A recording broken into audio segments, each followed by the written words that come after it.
Good morning, everyone, and thank you very much for joining me this morning. This is the morning market review. My name is Russell Shaw. I'm the senior market specialist at FXCM, and my email address rshaw@fxcm.com. Today is Tuesday, and it's the 22nd of March 2022. I'm just going to bring up our high-risk investment warning and keep this on screen for a few moments, and then I'll bring up our commentaries disclaimer.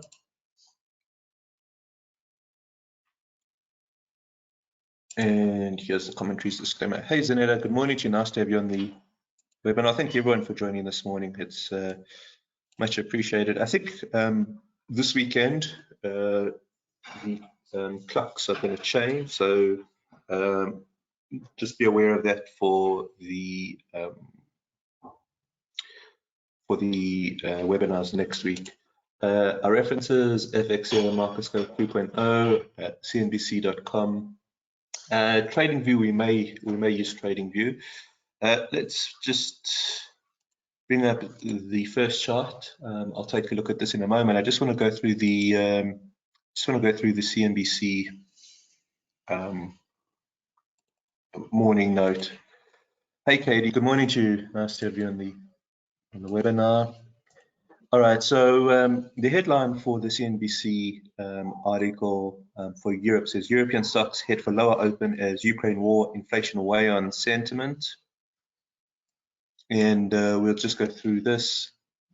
European stocks are expected to open low on Tuesday as investors continue to monitor the war in Ukraine and economic developments in the United States. Investors continue to watch the situation in Ukraine as ongoing peace talks between Moscow and Kiev fail to make progress. On Monday, Ukraine refused to surrender the port city of Mariupol to Russian forces following an ultimatum from Moscow. President Vladimir Zelensky told Eurovision News that ultimatums won't work as trapped Ukrainians will fight till the end. US stock index futures were flat in overnight trading after Federal Reserve Chair Jerome Powell said the central bank is open to higher rate hikes to combat rising inflation. Wall Street's Monday trading session was volatile as Powell vowed to take necessary steps to curb inflation less than a week after the agency raised rates for the first time since 2018. Powell said inflation is much too high and added that rates could increase more than the previously approved 25 basis points if needed. We'll talk about that in a moment. Shares in Asia Pacific were mixed in Tuesday trade as China Eastern Airlines shares fell after the carrier's Boeing 737 passenger jet crashed in southern China on Monday. Market watchers are also monitoring the Omicron subvariant as it spreads across Europe, along with one of the worst COVID-19 outbreaks in China since 2020. There are no major data releases for today. Earnings come from Kingfisher. All right, so let's just start off. You see, I've got gold here.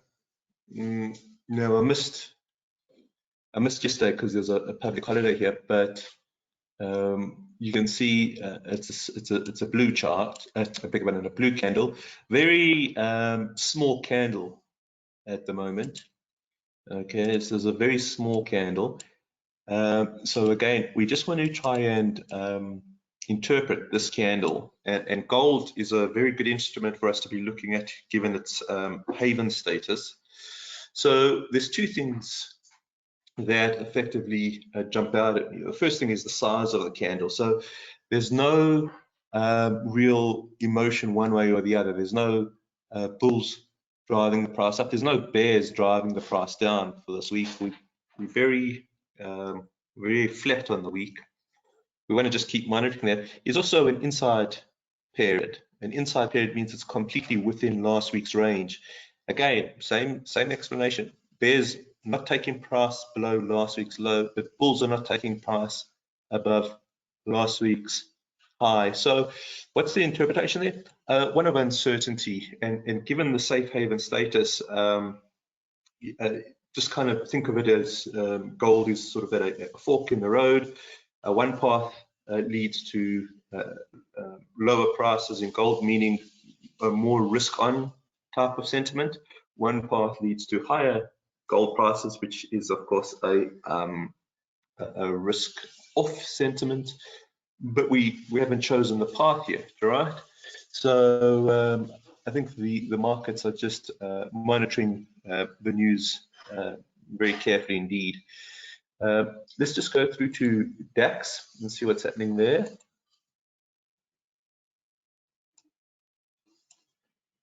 Okay, so last week's candle was a good candle for the DAX, in that it does effectively put in a swing low. Okay, we look at three conditions here. So we've got the lowest low. This is the candle 2 weeks back. Then last week's candle takes out the reference candle's high, and it closes above the reference candle's high as well. That's a swing low, which is of course bullish. It also suggests that maybe we've hit the lows in the risk market. I'm not going to jump to that conclusion. I would say we still need to be cautious. The reason is, I'll come back to DAX in a moment, precisely the previous chart. What's happening with the haven? You know, we're very indecisive, very indecisive. And that indecision would be, I think, a key theme. And if you go through to the DAX, what do we have in the DAX? We have a indecisive candle for this week as well. It is a very short range candle, so no real excitement in the DAX trade. And it's a doji star. I mean, there's we flat for the week, and it's an inside candle. So just a few pointers of that indecision. Now, this for us is a very tricky part of the market to monitor, not just for us, for market participants in general, because if we make the wrong decision here, it's going to hurt. And if we believe that the market has bottomed and we are right, let's just assume we are right, and we see they're not clearly long positions are the way to go. However, okay, the truth of the matter is, peak and trough analysis still puts us in downtrend. Okay, so let's just put in our peaks and troughs here. Peak, trough, okay, lower peak, lower trough. So even though we've got the swing low in, what is the tricky part here is, do we get another lower peak? I'm pretty sure we are. Well, I would suggest we probably do get another lower peak, but that's only part of the puzzle. Okay, I think the next thing that we need to see is, do we get a higher trough? I think if we can get a higher trough, that would perhaps give me a little bit more confidence. So I would expect a lower peak subject to correction, and then if we get the higher trough, higher peak, then we're starting to look a lot more comfortable in terms of a bullish trend. In order for the downtrend to fully be negated on the current leg, we actually got to take out this. We've got to take this out. So there has to be a strong move up, some sort of huge risk on, a huge risk on segment. If it pushes us above this LP here, then this actually becomes a higher peak, HP, which would disrupt the definition of the downtrend. But I think this is a big ask. I mean, there's a fair amount of space between where we are and where we've got to get to.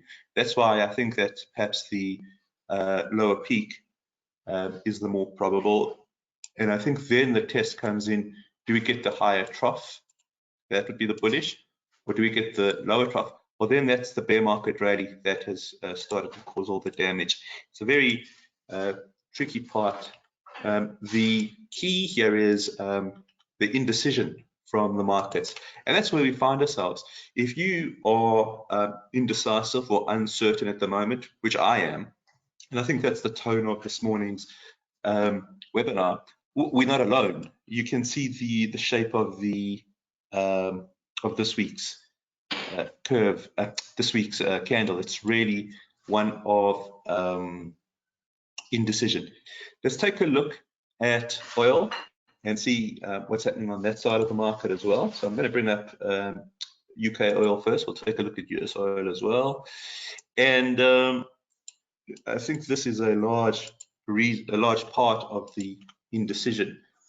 This is a very dangerous looking candle because, and we've got to just, again, we've got the rest of the week ahead of us, because if it closes above last week's high, well, that's the swing low in now locking in for oil. Higher oil prices ahead of us. That's almost a certain way to stagflation, and that's, I think, what the market is uncertain about. So we want to see does the candle for oil fade, or if it doesn't fade, well, then do we get higher oil prices? Because this is the perfect platform for higher oil prices if we get that swing low in. In other words, we get the higher trough here. Okay, and once we've got that higher trough, well, there's the platform for the higher peak. Now, we're different to 2 weeks ago. We're not overbought anymore. Okay, we're in normal levels. There is scope here for higher oil prices. Well, that's, as I say, that's stagflationary. If we go through to US oil,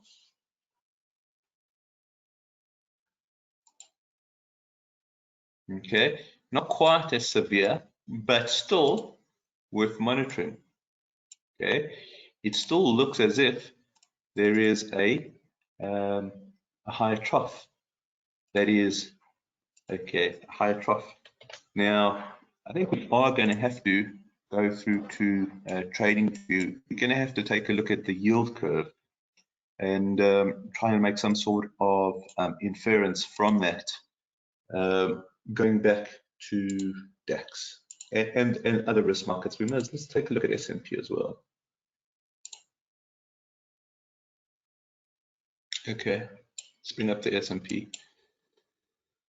You can see the S&P's also got this very small ranged candle, very indecisive in terms of no real movement by the bulls or the bears.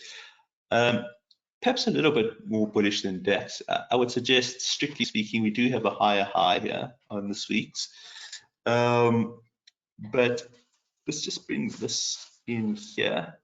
This is a very, very dangerous looking chart as well. That's perhaps not the right word. It's a worrying looking trend. We're looking at the US 10s 2s, right? Looking at the 10s 2s, and it's finding its way lower towards becoming completely flat. So we're flattening at the moment. Once it inverts, okay, well, that's a big worry, because bear markets and recessions tend to be preceded by inverted yield curves, and we're heading towards there. We're heading towards there. Now, let's take a step back to the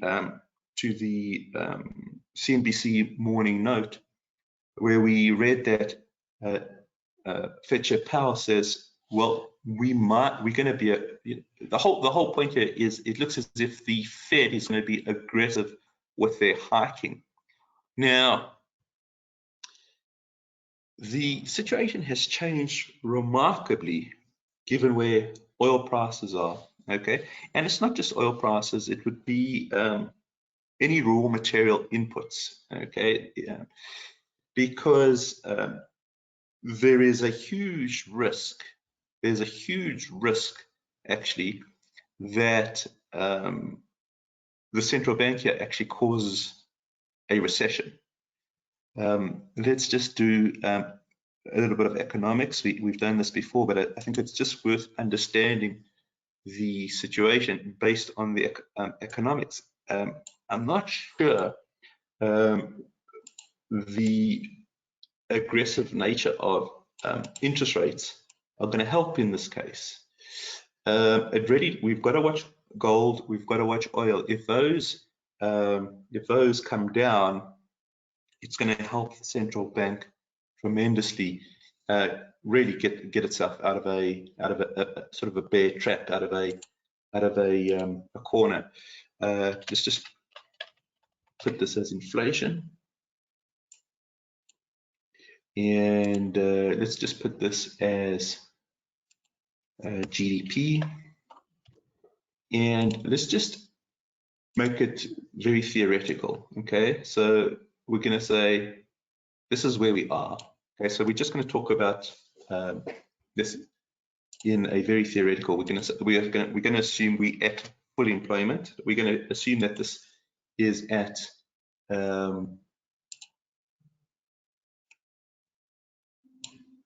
sort of we'll say we're sort of in the Goldilocks position, right? And we'll say we've got aggregate demand here, we've got aggregate supply here, and we're very comfortable. Let's just assume we're at price star. We're a very comfortable position here. All of a sudden, okay, we get these supply shocks, which is what's causing oil to increase. It's what's causing raw material prices. Okay.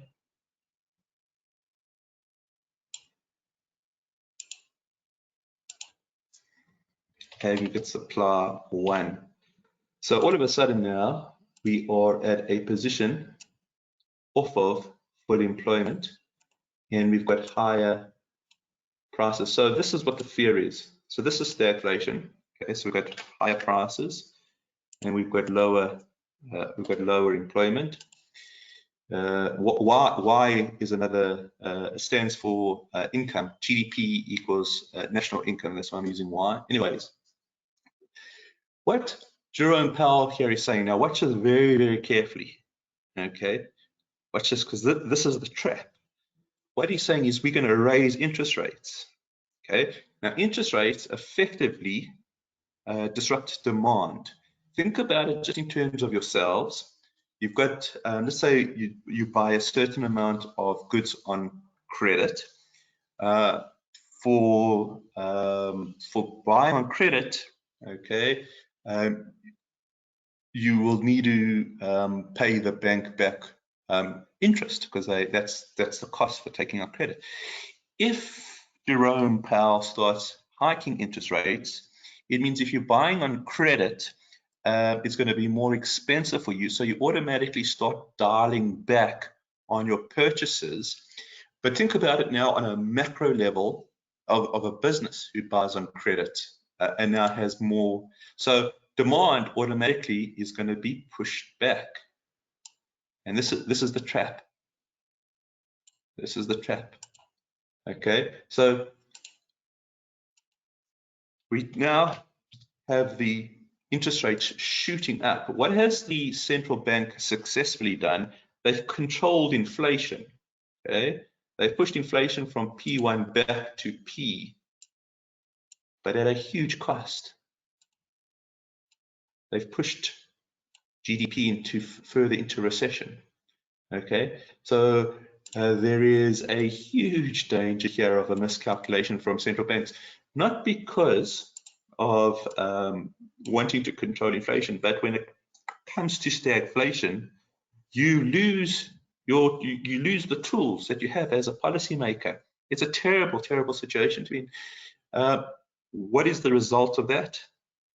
The market is indecisive. They're going, well, wait a second. Is what Fed Chair Powell is proposing, is that the right thing to do? I mean, they have to be looking like they're doing something. They've got mandates, okay?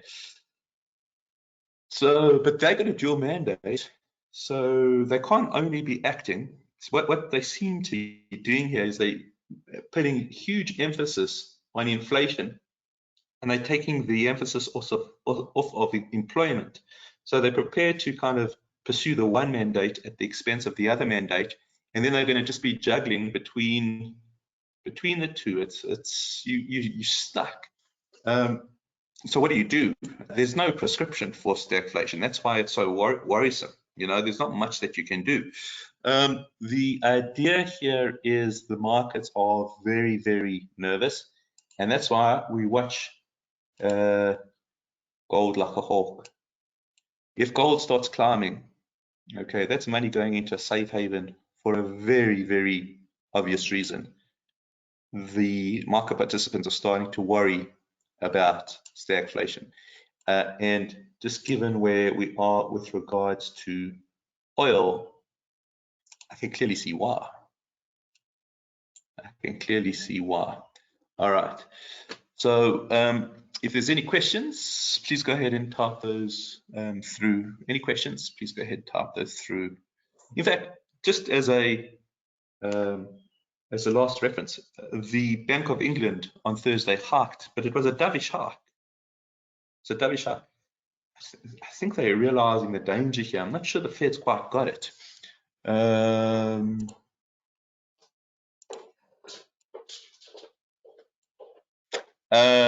Yes, certainly. And it says, let's take a look at the dollar, which is a good idea. Let's take a look. All right, so let's clear this up.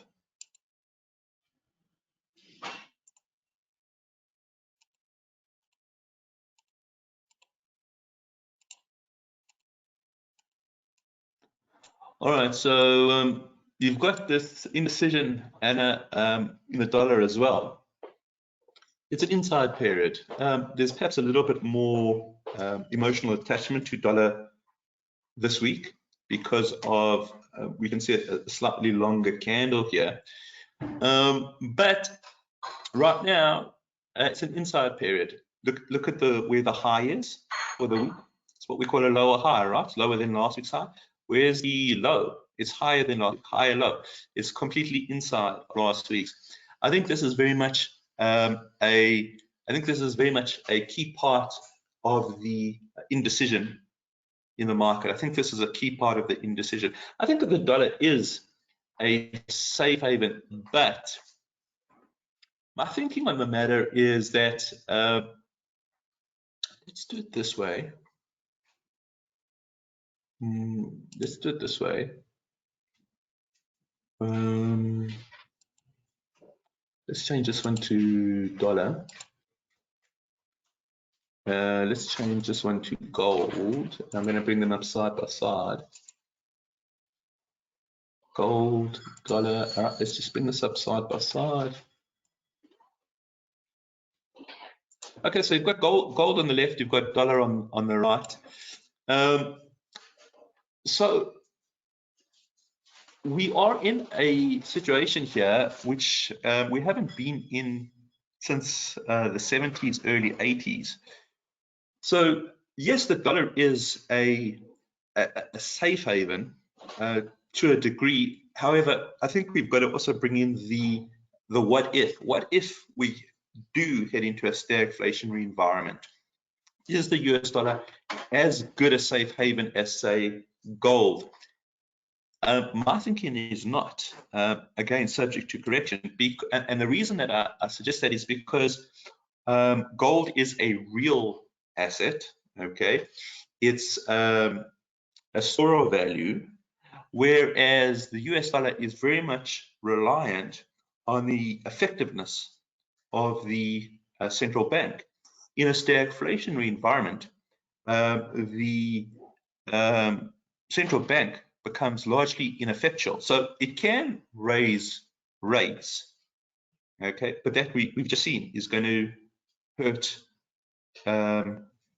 It's going to push us into a recession. Maybe then the real asset, gold, becomes more attractive. Again, I must stress this is inference, okay? I don't know if that's the way it actually evolves. We've got to watch it very, very carefully. But I would suggest that there would be a tug of war between the numerator and the denominator as we move into a stagflation environment. And I would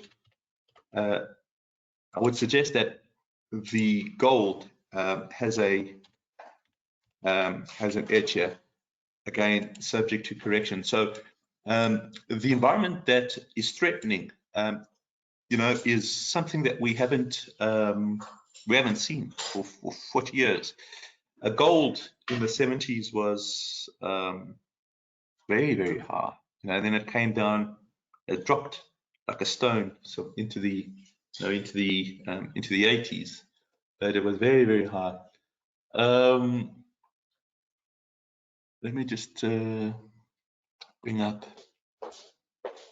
Let's just see if we can do a longer term look at gold.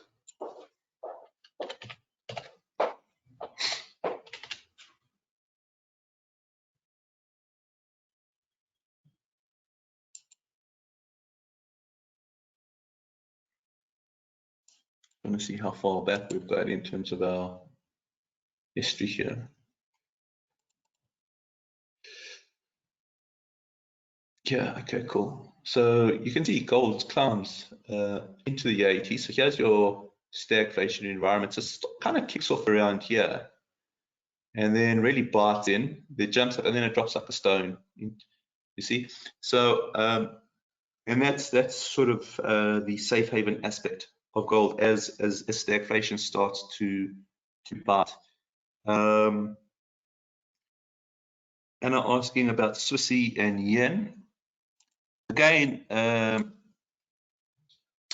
they are thought of as safe havens. I'll just bring up Swissy here, and we'll bring up Japanese yen here. This is a crazy chart, this Japanese yen. So the thinking here is that the Swiss franc and the Japanese yen are safe havens.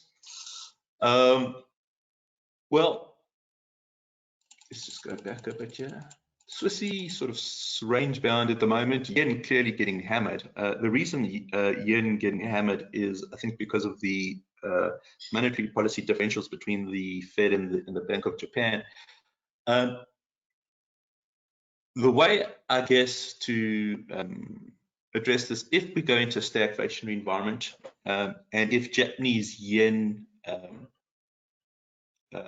holders, no, wait, I'm not quite saying that correctly. If the Japanese feel that the risks abroad are too great and they start bringing the yen back to Japan, well, clearly that's going to pull the Japanese yen up. Right now, as we're looking at it, I wouldn't go long Japanese yen at all here, although this looks silly overbought, doesn't it? Swissy Anna. Theoretically, yes, theoretically, yes, it's a safe haven. One of the reasons being that it was one of the last currencies to have some sort of gold backing, which it doesn't have anymore. Switzerland largely regards itself as an independent state, although that status is also now questioned given their position in they've aligned more themselves with Europe. So perhaps maybe losing some of that safe haven status. So the only thing I can say here is traditionally they have been regarded. At the moment, Japanese yen looks awful. I wouldn't. And the Swissy, I don't trade Swissy because I don't trust the Swiss National Bank at all. I can't read them. I don't want to read them. I don't want to know if they're interfering with the market. So I'm not going to touch Swissy personally. So I don't think I can add more to that, but they are regarded as safe havens. For me, the real story is on the gold chart. Which way does gold go? I think gold's going to tell the whole story. Either it's going to move up or it's going to move down. If it moves up, we're heading closer towards stagflation. If it moves down, well, then oil's probably moderating. Hopefully, there is some a resolution to the geopolitics, and supply sort of comes back online. I hope that answers the question, Anna. The Swissy and yen, I would put question marks against yen because it looks like it's getting hammered. Swissy, I'm not going to touch with a buyer's pole. All right. Any other questions, guys?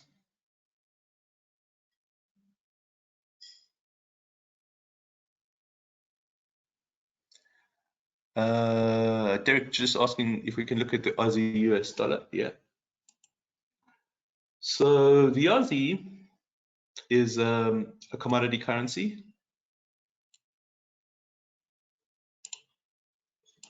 And you can see here when we bring up the weekly that it's responding quite nicely to the commodity cycle. Generally, this candle over here.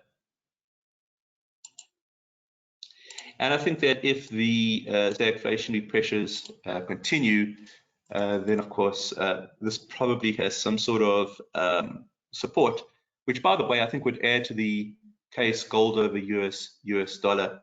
As it stands right now, Derek, it's a very difficult chart to read. We don't have a trend here that I can see. Here's the, so if we kind of put it in like this,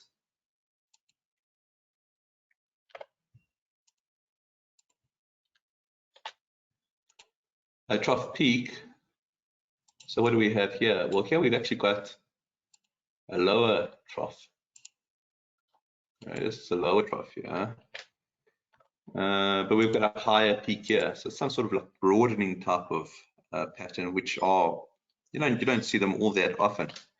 So maybe if we kind of get something like that, and something like that, that would suggest that the stagflationary environment is certainly starting to materialize. Here's this big jump up. Take a look. Just a doji small candle. The market with the Aussie, which is a commodity currency, very much I think adopting that wait and see. Wait and see.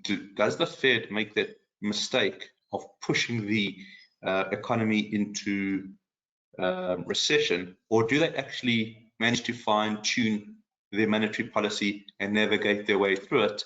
The market's still trying to make up their mind there. Let me know if that helps. Derek, let's just take a look at Nasdaq. Katie's just asked to take a look at Nasdaq.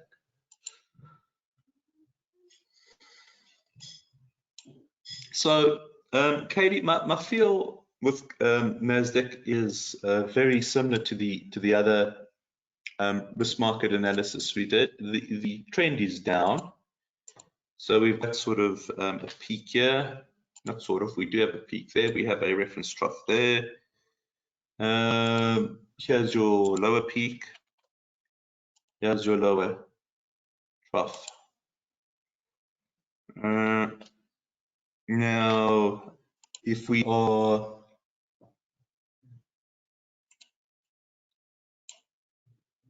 this is actually an interesting chart. We can put a lower peak here. And it does look perhaps as if something sort of is, it looks as if we may be sort of neutral here, Katie. In other words, we may have a, or we don't, it's not may, we actually do have a higher peak here. So, but it's marginal. We do have a high, so for the time being, the downtrend has been disrupted. I think that just given how marginal this is, again, I would suggest just be very careful. It would be more comfortable for me if we do get the pullback to a higher trough, and then that to me would be much more comfortable than where we are now. The danger, I think, would be if we capitulate and make another lower trough. Then it's kind of a bear market still sucking us in. Strictly speaking, we have gone neutral in Nasdaq, but it's so marginal. I think that we have to be very careful that we don't get sort of pulled in. And I don't know if it is or it isn't, if it is a sucker rally, it may be a great buying opportunity, but the prospect of a sucker rally is still very much on the table. So just be aware of that. Does that help, Katie?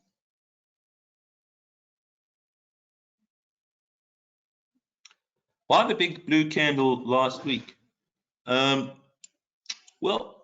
my reading of this is that there was a whole lot of bargain hunting, Anna. Let's just bring up this guy again. And let me just bring up the US 10-year.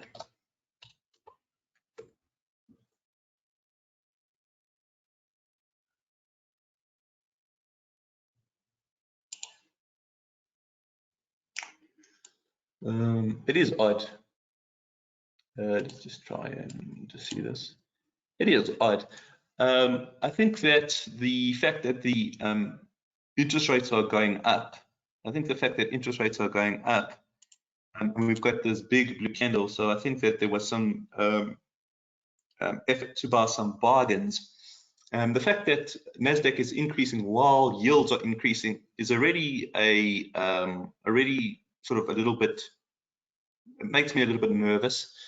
In other words, higher interest rates hurt growth companies which are part of the Nasdaq. So again, it just points to the fact that we need to be cautious here. I think that there was obviously some sort of bargain hunting going on here. Maybe even some sort of short squeeze, maybe profit taking, maybe a combination of all that. We don't want to be suckered in. We don't want to be suckered in. I think the idea here is there's certainly been bargain hunting. Go to the DAX. It's evident there as well. Okay.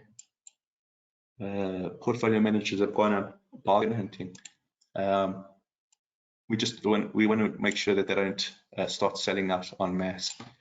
I hope that gives you some sort of explanation, Anna.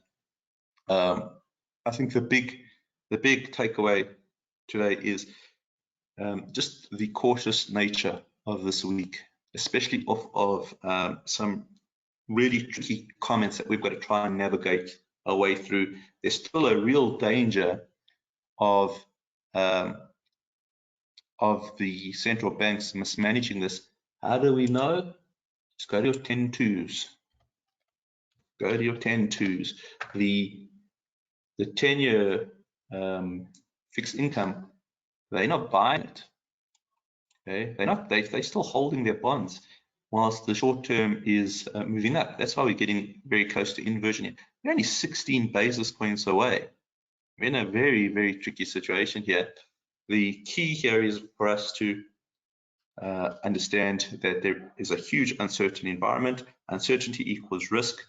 We need to be cautious. I hope that helps, Anna. Any other questions?